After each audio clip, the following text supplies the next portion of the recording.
Hello, my lovely little gemstones, it's Aphira, and today I'll be reading Self-Love, Chapter 7 by Parallel Monsoon.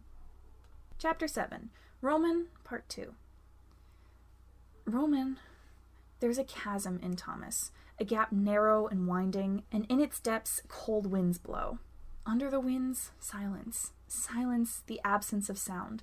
But this silence is more than just a lack. It fills a space. Roman. Thomas wants it to be a choice. He knows that Roman is trying, even now. They drift by when Thomas is on the cusp of sleep, frail little whispers from the voice, snippets of scripts, half-formed concepts for future videos, sometimes just a phrase, evocative but untethered from context. The things the waters left behind. Still trying, even now, to be what Thomas needs. But the days pass, and it's a fearsome thing, this hollow at his core, this space in the shape of himself, a funhouse mirror, and the reflection has a royal sash and barren, windswept eyes. Roman. He wants it to be a choice, but over these past weeks, Thomas has learned many valuable things. Selfish is not a dirty word. It's okay, even good, to want. He owes himself the same kindness he shows others, all of himself. There is a time to give, there is a time to take. Motive matters. The end results matter more. And so, Thomas decides that it's time once again to be a little selfish. Roman, please. They stand together on the stage of Thomas's childhood. The curtain shifts slowly from deep wine to lighter cherry to an in-between garnet, because Thomas can never quite remember the precise red of it. I want to try some improv, Thomas says. It would be easier if Roman were sullen, if he pouted and stomped his feet and refused outright, but he only looks at Thomas, and the chasm between them yawns wide. We never did before. Not last time, when Roman had fled back to the sanctuary of loneliness, but also not back then, when Roman had asked and Thomas had assured him that they would. Somehow, he'd never found the time, had never made the time, and that was the problem, wasn't it? Time was never a given. Please, just one scene? Roman is loud, in voice, in action, in everything he does. He projects, plays to the back rows even when there's no audience at all. But now, Thomas... Not a whisper, but compressed, crushed down and flattened to a mumbled smear. I can't. I'm sorry. I can't. I'm sorry. And Roman, too, shrinking inward, arms wound around himself in a desperate clutch, shoulders bowed low under the weight of the spotlight, made lesser, and even his uniform is bare of gilt and braids. Only the emblem at his shoulder remains, and even that is fraying and faded, the once proud towers crumbled into a turbulent sea. Thomas sucks in a breath when he sees it. He's waited too long, left Roman to wallow under the guise of giving him space. Thomas steels himself, reaches down deep for the ruthlessness to be kind. I'll do the work, he says, and then again, please. It's a cheat, and it's cruel, but it works, as he'd known it would. Roman acquiesces with a tiny nod, and it looks like surrender. You're Prince Philip. Thomas starts the scene, and the stage shimmers like a false oasis. You've just woken Aurora, and you're coming down the stairs. He focuses, and the world ripples, coalesces into something new, but this isn't the grand, opulent throne room that Roman might have crafted. Just a set, and a poorly constructed one at that. The cardboard backdrops are torn and sagging, the grand staircase a rickety thing of mismatched wood and crooked nails. Something Thomas and his friends might have thrown together on a lazy summer afternoon, and Thomas finds that he loves it. He misses it, those days when he was young and dumb and enthusiastic. It hadn't mattered then if things were perfect, if the corners were squared and the props realistic. At the top of the stairs, Aurora stands arm in arm with Roman. She looks stapled in, pasted over the more real dreamscape around her, but Thomas can't picture her as anything other than a cartoon. You're exhausted, Thomas tells Roman. You've just escaped a cell, battled a dragon. You're bruised and bloodied and just want to sleep. As he speaks, Roman slumps. He's trying to stand steady, to be the prince the kingdom needs, but his legs tremble and his ribs scrape brittle. A gash opens on his brow, and the blood meanders down his cheek to a drip from his chin. Aurora coos and pats his arms. I'll be your father, Thomas says, and waves for Roman to approach. He comes staggering, knock-kneed and trying to hide it. Philip, Thomas greets, but he spares only a glance for his son, sweeps into a bow and takes Aurora's hand to kiss the knuckles, murmuring over her grace and beauty. I see my son. A disdainful glance, and Roman frowns as he realizes that Thomas is no longer playing the silly, blustering king of the movie. Has at least had the grace to escort you. He glances about, as though to make sure no one may overhear. The bid players of the court fade in and out, shadowy and featureless. They're a whole lot terrifying. The sort of eldritch horrors that Remus would be proud of.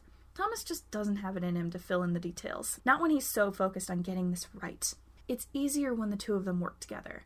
Thomas can worry about the bigger picture and trust in Roman to make it sparkle. Or Roman will toss out silly and wonderful and often impractical ideas, and it's Thomas's job to make them work.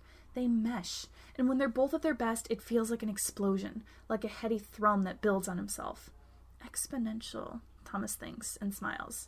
I'm afraid we must speak. Thomas, as King Hubert, pulls Aurora aside, not so far that Roman can't overhear if he tries, and by the tilt of his head he is trying. He tells of his son's dalliance with a pheasant, shushes her when she makes to protest, tells her that Philip will be stripped of his crown so that he may pursue a life among the low, tells her that all will be well, better even. My eldest son rules a kingdom to the east, he says, and when the two of you are wed, you will not be a princess but a queen. Philip doesn't have a brother, Roman protests. Yes, and, Thomas says, and Roman throws up his hands with a grumble. And it's a delight, that little spark of life in him, but Thomas knows they have so much further yet to go. Thomas steps aside and into the role of Aurora. She considers, but only briefly, glances over her shoulder to where Philip stands battered, then smiles at the king in her soft, beguiling way. When may I meet him? She asks. That... Roman looks baffled. He looks hurt, affronted in some deep-down place. That's not what happens! That's not how it's supposed to go! Oh, Thomas as Aurora asks, mild and soft, as befits a princess. How is it supposed to go? We're supposed to live happily ever after. It's very nearly a whine. Frustration, and that's something at least. But I'm going to. Aurora tips her head, miming her confusion. I'll be a queen. I'll be married to a handsome king. I'm getting everything I wanted.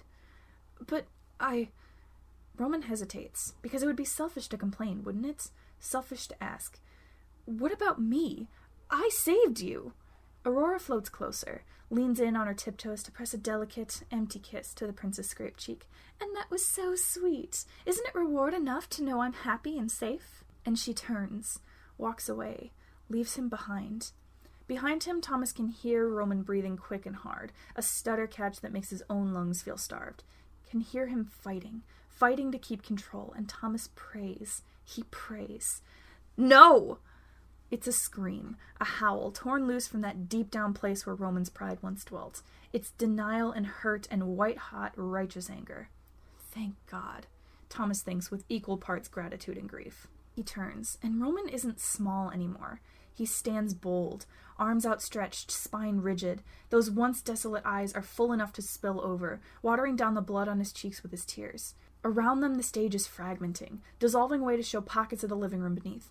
No! Roman snarls again, to Thomas and the world. It's not enough. It's not fair. Almost. Just a little more. A little push. If you were a real hero, you'd be happy for me, Aurora tells him. It's a cheat, and it's cruel, and it cuts Roman off at the knees. He crumbles, and Thomas, just Thomas, is there to catch him as he falls.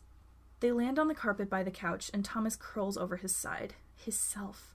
His Roman. Roman shakes his head against Thomas's chest. I want... A hiccuping gasp, and it sounds like it hurts. Sounds like it's killing him. I want... Yes. Thomas bends his head to whisper into Roman's ear, hisses it fierce even as he rocks him gently. Yes, you're allowed to. Roman, do you hear me? You're allowed to. It's a start. Roman sobs for a long time. Thomas doesn't shush him, just holds him, shelters him. Sometimes he hums. Everything stays, because it's about things lost that are found and how they are changed in the losing. But mostly he waits. And finally, when the sobs become sniffles and Roman is ready, they talk. Once upon a time, a snake came slithering. The snake came bearing knowledge, and it shares with Thomas many valuable things, or lead him down a curving path to find them for himself. He whispers them to Roman now, in the quiet dark of the living room. You're me, but you're not just me, he says. You're you, too. It's okay to want things for you, Roman. Has he ever told the sides that before? How many times has Roman told Thomas that all he wants, all he needs, is to see Thomas obtain his dreams? You wanted the callback. Thomas holds tighter when Roman tries to pull away. Not for me, for you. It was your dream, and that's okay. It's okay to have dreams, to have goals. I need to get better at it, I know. It's all so hazy, the nebulous division between them. Thomas isn't sure how to balance it, how to give and take in equal measure when he's made up of so many. Maybe it's not even possible. Maybe someone is always doomed to feel left out or left behind. Still, he's determined to try. Roman garbles something from where Thomas has his face smushed against his shoulder. Thomas manages something like a laugh and eases up, just a little. It's your life, Roman tells him. You have to do... It's our life, Thomas corrects. And if the rest is hazy, that at least is crystal clear. We're in this together. Roman looks dubious, but that's okay. The sides have gone a long time thinking of themselves as parts of a whole, which they are, but so is Thomas. Just one little part, and the thing they make together is so much greater. Gestalt, he thinks, and that's another word to share with Logan later. He says it again to himself, and it makes him shudder because it feels so terribly right. It's okay to have dreams, he says again, and it's okay to be angry when someone takes them away. I'm not angry, Roman mumbles, and the lie is so blatant that Thomas half expects Janice to pop up just to call him out on it. No? He shifts to arrange them both a little more comfortably, because I'd be pissed as hell if someone made me feel guilty for wanting something, and then made me feel guilty for giving it up. Roman, we've been gaslighting you. It was a shitty thing to pull. I'm not angry, Roman snaps, angrily. Thomas raises an eyebrow. When Roman pulls away this time, he lets him go, watches him pace, and can't help but see Remus in his 2 sharp strides in the jut of his chin. Fine, I'm angry. Roman draws his hands through his hair until it stands wild. But I'm angry because you didn't care. He whirls on Thomas, but still offers him a hand when he sees Thomas shift himself to stand, because of course he does. We gave up the callback, and all you had to say was, that's over and done with? You moved on like it didn't matter, but it did. He snarls the last.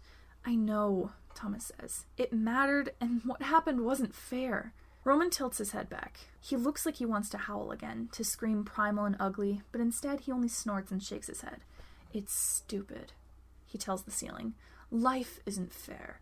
I'm not Patton. I don't pretend everything is sunshine and rainbows. It's dumb. It doesn't... He trails off, still shaking his head. It doesn't change anything, Thomas says. But it's still okay to be angry. Even at me, Roman. It must be terrifying. The sides in some way are for Thomas. He knows himself as only one part, but to the sides he lies at the very center. To be angry with him is to be angry with the whole of it. He is their world, he knows, and that responsibility isn't something he asked for. It's not fair, but life isn't. And given the choice, Thomas thinks he would rather have them than not, would rather be a fraction than be solitary. But then he doesn't know what that's like. Thomas has never in his life been alone. Okay. Roman runs his hand through his hair again. Then I'm angry. Now what? It's a plaintive question, and Roman deflates with it, twisting to sit on the couch with a huff. He looks lost and tired and rumbled, and Thomas can't help but smile at him, because he's here, and for now, that's enough. I don't know, he admits. You just get to be angry. I can tell you I'm sorry, and I can promise that next time I'll try to do better. Roman considers that before offering another tiny nod. It's not forgiveness, but Thomas wouldn't trust it if it were offered. It would be too easy, too pat. He wants to earn it. Thomas could leave it there, but there was something else the snake said, and Thomas knows there's one more wound that needs lancing. He takes a seat beside Roman, looks at him with his 2 plain uniform and tear-stained cheeks. At his shoulder the towers still crumble, but the sea below is still and calm again. I remember the first time I watched Sleeping Beauty. Thomas laughs a little. Mom thought I was going to wear out the tape. She thought I liked the dragon, but I was all about Prince Philip, Roman finishes. Yeah, probably should have been a clue. They grin at each other, and Thomas hates himself a little for what he's about to do. He was my first Disney prince, the perfect hero. Roman stiffens, suspicious, or bracing himself, or maybe just that word alone is enough now. A knife dug deep, and Thomas is about to push it deeper. I needed that, then. I was a kid, and kids need heroes who are brave and kind and willing to sacrifice themselves for a greater cause. Roman jolts to his feet. It's only luck that lets Thomas catch him by the sleeve. I don't Roman begs. He tries to sink out. Would have if Thomas hadn't already had a grip on him. And it's a cheat and it's cruel, but he's not letting go. Kids need black and white sometimes. He's speaking quickly, trying to get to the heart of it before he guts Roman wide. But I'm not a kid anymore. Sometimes the sides shift. Sometimes they don't, and it's the metaphor that shifts askew. A snake brings a gift instead of a trick. A prince needs a knight of his own to protect him. I don't need you to be a hero anymore, Roman. Not that kind, at least. The kind who never grows or changes and is always willing, always selfless. Prince Philip is boring, isn't he? Roman is fighting him outright now, pushing at Thomas, trying to pull free, and this is pain, this is panic. This is his very core under attack. Who is he if he isn't Thomas's hero? You're Roman, Thomas says in answer to that unvoiced question. You're Roman, and that's enough. God, Roman, it's too much. It's everything. Don't you see that? Somehow he gathers him in, stands steady when Roman twists and squirms and beats at him with his fists. Just a ghost of a touch, never hard enough to bruise, because of course he would never. Roman is crying again. Roman is breaking, but it's necessary, Thomas thinks. For so long he's been trying to live up to an impossible ideal, cracking slowly under the pressure of playing a part that Thomas outgrew long ago. He presses a kiss to Roman's temple. You can rest for a while, sweetheart, he tells them. I'll be the hero for a bit, okay? I've got this. I've got us, he means. It happens slowly, but Thomas expects that. Roman never learned how to give up the fight, because that's not what a hero does. But slowly he stills, allows himself to be gentled, lets Thomas stand strong for the both of them. Okay? Thomas asks. Okay, Roman whispers, and if he's small again, that's fine. It just makes it easier for Thomas to hold him. It's a start. Thank you all so much for listening. Make sure to like, comment, and subscribe, and if you like what you hear and you want to read more, you can find the link to the fic in the description. If you want to check out other podfics I've done, you can click on the playlist of my videos linked on the screen. See you next time!